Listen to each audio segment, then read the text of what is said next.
अस्सलाम वालेकुम फ्रेंड्स, ये क्लास 10th का है। एनसीईआरटी बुक है। एक्सरसाइज है 2.2। इसमें पहला क्वेश्चन देखिए क्या कह रहा है। Find the zeros of the following quadratic polynomial and verify the relationship between the zeros and the coefficients.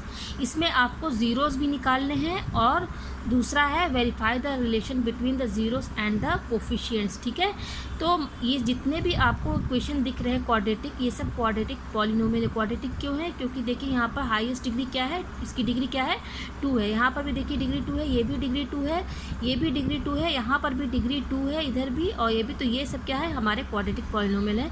तो सबसे पहले हम निकालेंगे जीरोस। तो जीरोस निकालने का तरीका क्या है कि आप इस पूरे टर्म को जीरो के बराबर कर दीजिए। और यहाँ पर एक बात और है कि यहाँ पर आपको इसको फैक्टराइज करना होगा। तो फैक्टराइजेशन आपने अर्लियर क्लासेस में पढ़ लिए हैं। तो फैक्टराइजेशन अगर आपको आता है तब आप इजीली इसको सॉल्व कर सकते हैं। तो देखिए यहाँ पर एक्सरसाइज 2.2 का पहला क्वेश्चन का फर्स्ट वाला देखिए कैसे सॉल्व करना है। यहाँ पर ये दिया हुआ है पहला x² माइनस 2x माइनस 8। तो हमें ज़ीरोस निकालना है। तो देखिए ये जो पूरा एक्सप्रेशन है x के टर्म है, तो हम इसको मान लेते हैं f(x) x² minus 2x minus 8। ठीक है, तो जीरोस ऑफ द पॉलिनोमियल कैसे निकालते हैं?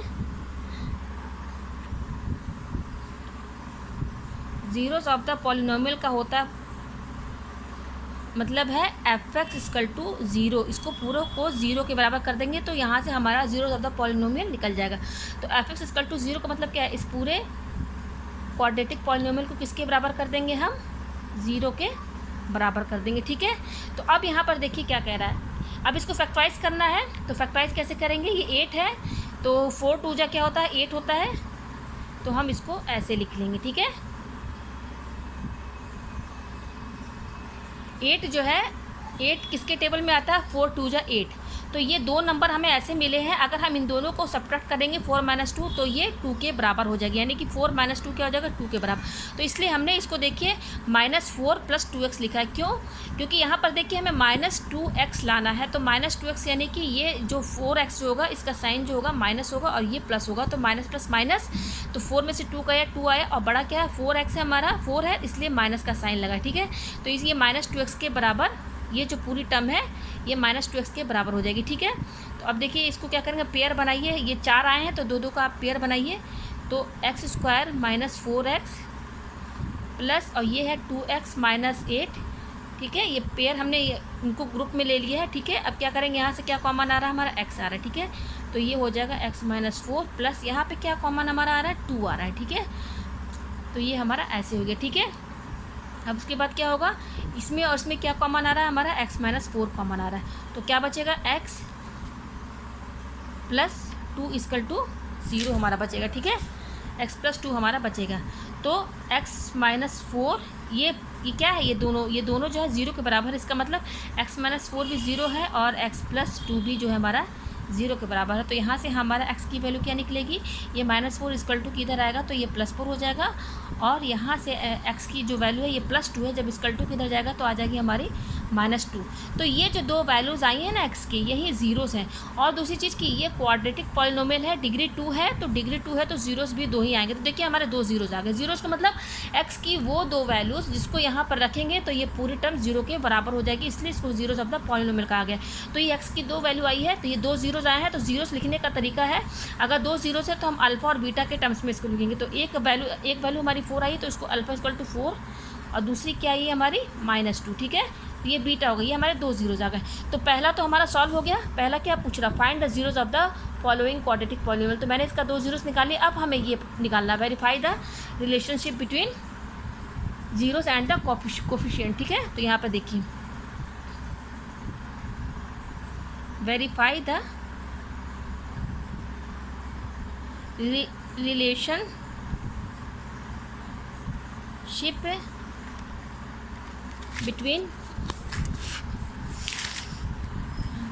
between the zeros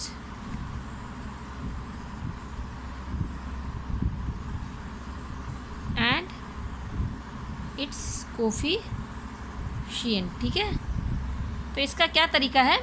अगर क्वाड्रेटिक पॉलिनोमियल है तो क्वाड्रेटिक पॉलिनोमियल में इस टाइप के क्वेश्चन को कैसे सॉल्व करेंगे? तो इसका एक ही तरीका है, वो होता है sum of the zeros, sum of the zeros का मतलब क्या है, अल्फ़ा प्लस बीटा, ठीक है। तो हमारा अल्फ़ा क्या आया है, 4 आया है, प्लस और बीटा क्या है, -2 है। तो देखिए -2 है तो ब्रैकेट में आप लिखिएगा, तो ये हो जाएगा 4 और प्लस माइनस -2, तो ये हो जाएगा 2, ठीक है। अब निकालेंगे हम प्रोडक्ट ऑफ द, तो प्रोडक्ट ऑफ द ज़ीरोज़ का मतलब क्या है, अल्फ़ा इंटू बीटा दोनों का प्रोडक्ट। तो अल्फ़ा हमारा कितना 4 है और बीटा कितना -2, तो 4 2 जा 8 और माइनस साइन, ठीक है। ये हमारा आ गया sum of the zero, sum of the zero दोनों को सम कर दिया, प्रोडक्ट में दोनों को मल्टीप्लाई कर दिया। और एक और तरीका है जिसको कोफिशिएंट के टर्म में लिखते हैं, उसको कैसे हम लिखते हैं, sum of the zeros equal to minus,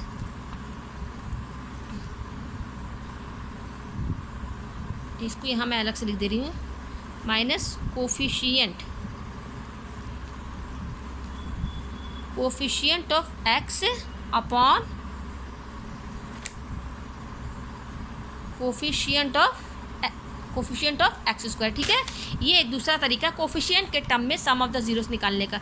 तो पहले तो आप यहाँ पे क्वाड्रेटिक पॉलिनोमियल लिख दीजिए। हमारा क्वाड्रेटिक पॉलिनोमियल क्या है, f(x) equal to x square minus 2x minus 8 है, ठीक है, ये है। तो देखिए आप ये सम ऑफ द ज़ीरोज़ कोफिशिएंट के टर्म में निकालना है, तो ये देखिए माइनस इसमें लगा रहेगा, ये फॉर्मूले में ये, तो माइनस कोफिशिएंट ऑफ x। तो पहले आप x है ना, तो x का टर्म कौन सा हमारा, ये आ रहा है, ठीक है। हमारा x का टर्म क्या है, ये है। तो x का टर्म हमारा क्या है, और साइन भी देखना है, x यानी कि x का टर्म हम यहाँ पे मैं देखिए अलग से बता दूँ, ये है हमारा। तो यहाँ पर कोफिशिएंट क्या है, x के साथ क्या मल्टीप्लाई है, x के साथ हमारा ये नंबर मल्टीप्लाई है। तो हमारा कोफिशिएंट ऑफ x क्या हो जाएगा, इस x को छोड़ के जो नंबर इससे मल्टीप्लाई है विथ साइन वो लिखना है हमें। तो ये माइनस तो पहले से ही लगा हुआ है, और कोफिशिएंट ऑफ x हमारा क्या हो जाएगा, -2 है, तो इसको ब्रैकेट में लिखेंगे upon coefficient of x square. तो कोफिशिएंट ऑफ x स्क्वायर हमारा क्या है, यहाँ पर देखिए एक्स स्क्वायर वाली टर्म क्या है, ये है एक्स स्क्वायर है। तो यहाँ पर एक्स स्क्वायर का कोफिशिएंट क्या है, इसके साथ क्या मल्टीप्लाई 1 है, तो यहाँ पर आप 1 लिख दीजिए, ठीक है। तो ये माइनस माइनस प्लस, तो ये हो जाएगा 2, ठीक है। अच्छा, सम ऑफ द ज़ीरोज़, यहाँ पे मैंने अल्फा प्लस बीटा निकाला था, देखिए इसमें भी 2 आ रहा है, ठीक है। अगर दोनों ज़ीरोज़ को प्लस करेंगे तो 2 आएगा। और कोफिशिएंट के टर्म में हमने निकाला सम ऑफ द ज़ीरोज़, इसमें फॉर्मूला जब हमने पुट किया तो 2 आया, तो ये वेरीफाइड हो गया हमारा। अब हम निकालते हैं प्रोडक्ट ऑफ द ज़ीरोज़।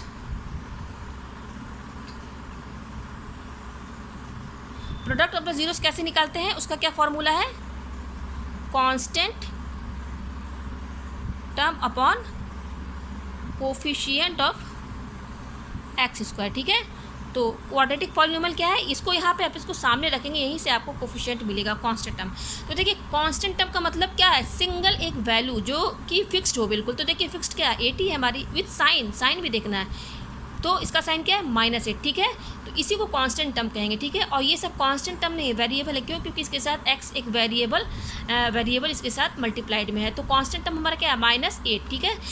8 है और साइन क्या है इसकी, माइनस है, तो कांस्टेंट टर्म की जगह हम क्या लिखेंगे, -8 अपॉन, और यहाँ पर क्या बोला, कोफिशिएंट ऑफ एक्स स्क्वायर। तो कोफिशिएंट ऑफ एक्स स्क्वायर तो मैंने बता दिया था, ये एक्स स्क्वायर, इसके साथ क्या मल्टीप्लाई है, नंबर 1, तो ये हमारा क्या आ जाएगा, -8। और यहाँ पर देखिए मैंने प्रोडक्ट ऑफ द ज़ीरोज़ भी निकाला था अल्फा इंटू बीटा के टर्म से, उसमें भी -8 आया है।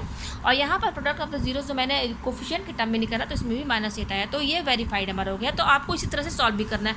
उसी तरह से देखिए दूसरा वाला भी है, ईजिली सॉल्व हो जाएगा।